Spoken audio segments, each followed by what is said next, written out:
Hello everyone, welcome to our news. So friends, आज की जो न्यूज़ है काफ़ी इंटरेस्टिंग होने वाली है। तो चलिए देखते हैं क्या है न्यूज़। तो न्यूज़ ये है कि ये जो व्यक्ति आप देख रहे हैं स्क्रीन पर, तो ये दक्षिण कोरिया के एक वैज्ञानिक हैं। इनका नाम है यमहूम किम।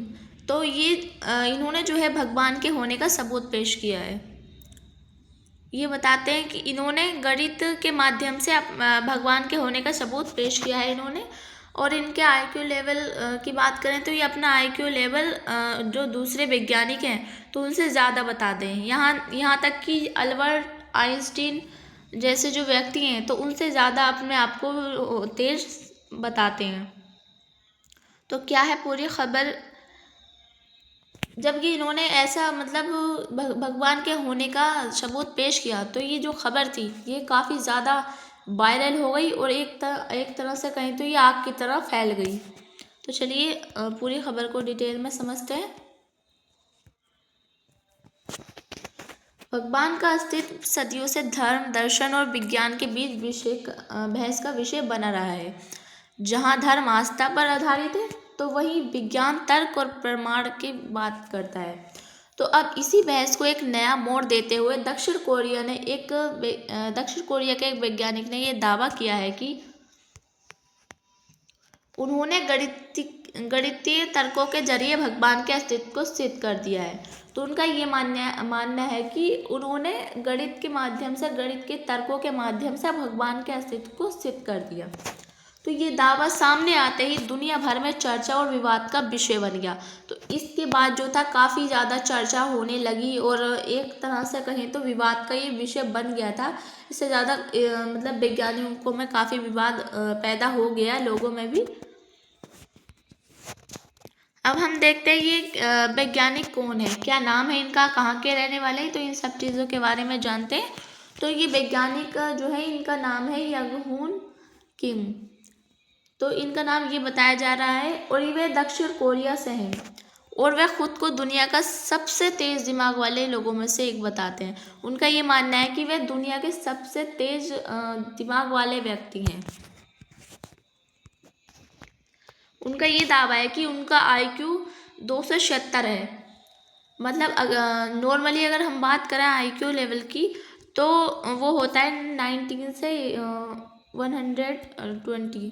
तो इतना जो होता है आईक्यू लेवल होता है हर किसी का, मतलब ज़्यादा नॉर्मली। पर वो अपना जो उन्होंने ये दावा किया है कि उनका आईक्यू है 276 है। तो सामान्य जो आईक्यू होता है वो इतना होता है, तो कहीं उससे भी ज़्यादा बताया जा रहा है।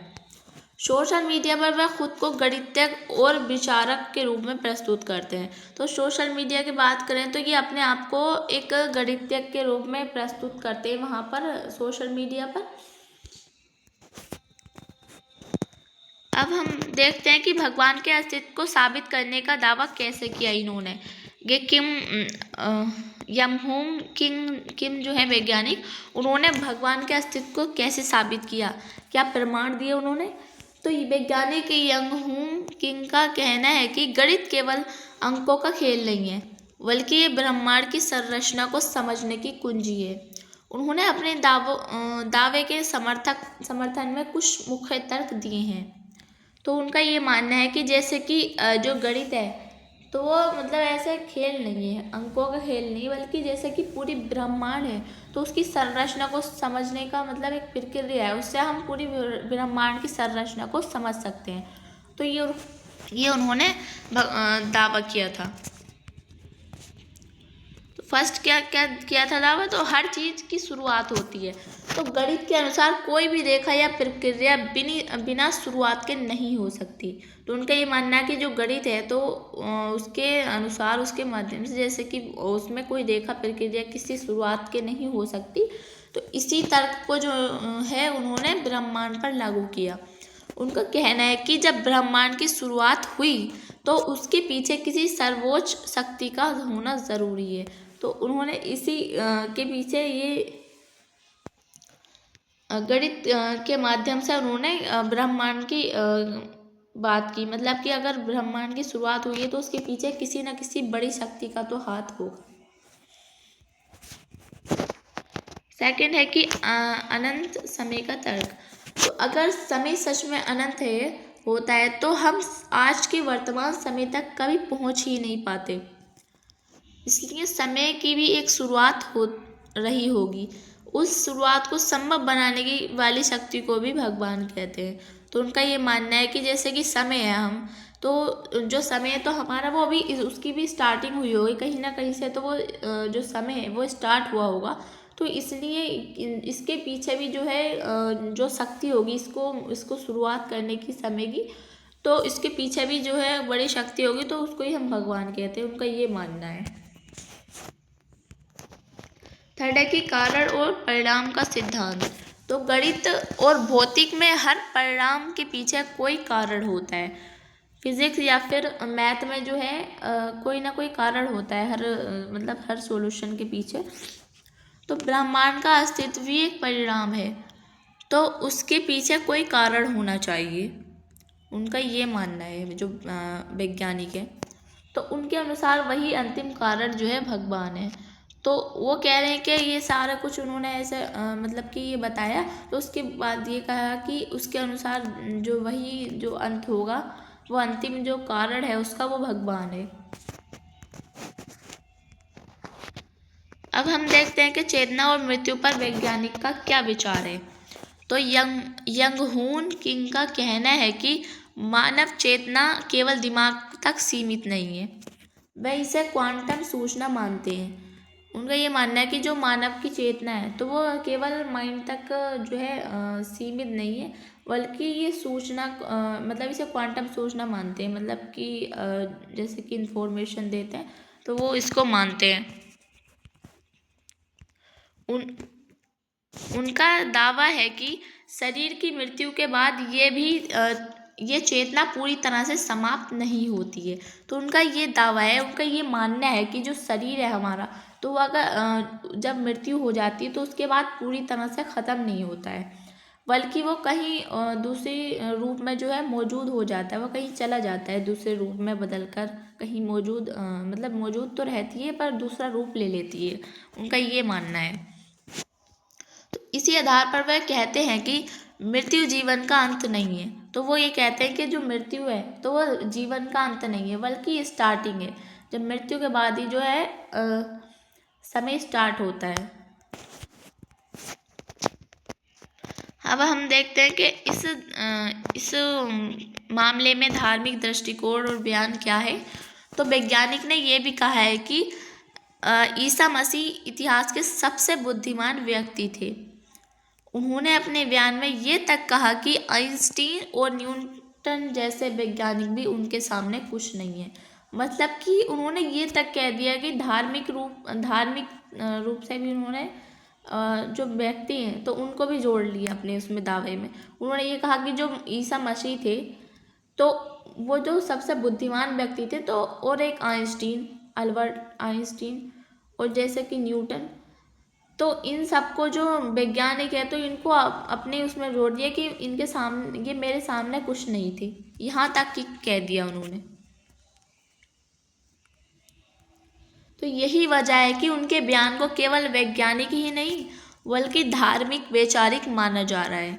मतलब कि फिर उनके जो ये बयान है तो वह इतनी तेजी से वायरल हुआ कि धार्मिक तरीके से भी मतलब विवाद पैदा हो गया, और वैज्ञानिकों में भी काफ़ी विवाद पैदा हो गया इस विचार के बाद से, इस बयान के बाद से। अब हम देखते हैं कि वैज्ञानिक समुदाय की क्या प्रतिक्रिया है। तो दुनिया भर के कई वैज्ञानिक और विशेषज्ञ इस दावे से सहमत नहीं है। मतलब कि जो दूसरे वैज्ञानिक है दुनिया के, तो वो इसको सही नहीं मानते। उनका ये दावा है कि ये सही नहीं है, मतलब कि ये झूठ है। तो उनका कहना है कि वैज्ञानिक प्रमाण नहीं बल्कि दार्शनिक तर्क है। बल्कि जो दूसरे वैज्ञानिक है वो ये मानते हैं कि ये तो अपने तर्क के अकॉर्डिंग बता रहे हैं, ये ऐसा कोई मतलब कि फिजिकली कोई ऐसा प्रमाण नहीं है इनके पास। विज्ञान में भी किसी बात को सत्य मानने के लिए प्रयोग, परीक्षण और दोहराव ज़रूरी होता है। अगर हम साइंस की बात करें तो उसमें तो वही होता है जैसे कि एक्सपेरिमेंट और वेरिफिकेशन, ये सब ज़रूरी होता है उसके लिए, किसी भी चीज़ को ऐसे मतलब सही मानने के लिए, सच मानने के लिए। तो इस दावे में नहीं है, जो ये तो वैसे एक तर्क के अकॉर्डिंग उन्होंने अपने जो है तर्क दिए हैं। IQ 276 जैसे दावे को भी कई विशेषज्ञ संदिग्ध मानते हैं। तो जो कई विशेषज्ञ हैं, कई वैज्ञानिक हैं, तो वो ये भी मानते हैं कि जो उनका IQ 276 है यंग होम किम का, तो उस पर भी संदिग्ध हैं। वो सोचते हैं कि क्या झूठ मानते हैं इसको भी। अब हम देखते हैं कि जो खबर है ये इतनी चर्चा में क्यों है।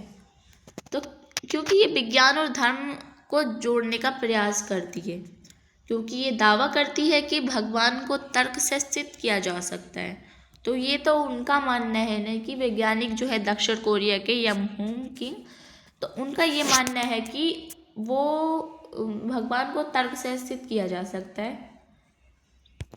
तो क्योंकि इसने जो है सोशल मीडिया पर बहस छेड़ दी है और आस्था बनाम विज्ञान, मतलब कि आस्था और विज्ञान को एक साथ जोड़कर इसने मीडिया पर, इस सोशल मीडिया पर इतनी ज़्यादा बहस छेड़ दी है कि जो लोग हैं काफ़ी विवाद पैदा कर रहे हैं, और जो वैज्ञानिक हैं दूसरे, तो उनमें भी काफ़ी ज़्यादा विवाद पैदा हो गया है। तो दक्षिण कोरिया के वैज्ञानिक यंगहून किम का दावा निश्चित रूप से चौंकाने वाला और विचार करने योग्य है। उन्होंने गणित और तर्क के माध्यम से भगवान के अस्तित्व को समझने की कोशिश की है, लेकिन इसे अभी तक वैज्ञानिक रूप से प्रमाण सत्य नहीं माना जा सकता। तो अभी उन्होंने ये अपने गणित के माध्यम से, एक तर्क के माध्यम से भगवान के अस्तित्व को तो सिद्ध कर दिया है, लेकिन अभी इसको मतलब पूरी तरह से वैज्ञानिक रूप से इसको ऐसा मतलब प्रूफ नहीं माना जाएगा कि ये सच है। तो ये दावा ज़्यादातर दर्शन और व्यक्तिगत विश्वास के दायरे में आता है। फिर भी ये खबर इस बात को ज़रूर दिखाती है कि इंसान आज भी ब्रह्मांड, जीवन और ईश्वर को समझने की कोशिश में लगा हुआ है। तो इससे ये पता चलता है कि अभी भी जो लोग हैं तो उनको ये तक नहीं पता कि भगवान का अस्तित्व है या नहीं, तो वो अभी भी समझने के में लगा हुआ है कि भगवान है भी या नहीं। तो ऐसे में तो इससे ये सिद्ध होता है, चाहे वह आस्था के माध्यम से हो या फिर तर्क के जरिए, तो अभी भी भगवान को सिद्ध करने में लगा है, भगवान के अस्तित्व को समझने में लगा है, उसको समझने की कोशिश कर रहा है, चाहे वो आस्था के माध्यम से हो या फिर कोई तर्क के जरिए। तो फ्रेंड्स, आज की जो ये न्यूज़ थी काफ़ी ज़्यादा इंटरेस्टिंग थी, तो आई होप आपको ये अच्छी लगी होगी। तो आज के लिए इतना ही, मिलते हैं किसी और इंटरेस्टिंग वीडियो के साथ, तब तक के लिए बाय, थैंक्स फॉर वॉचिंग।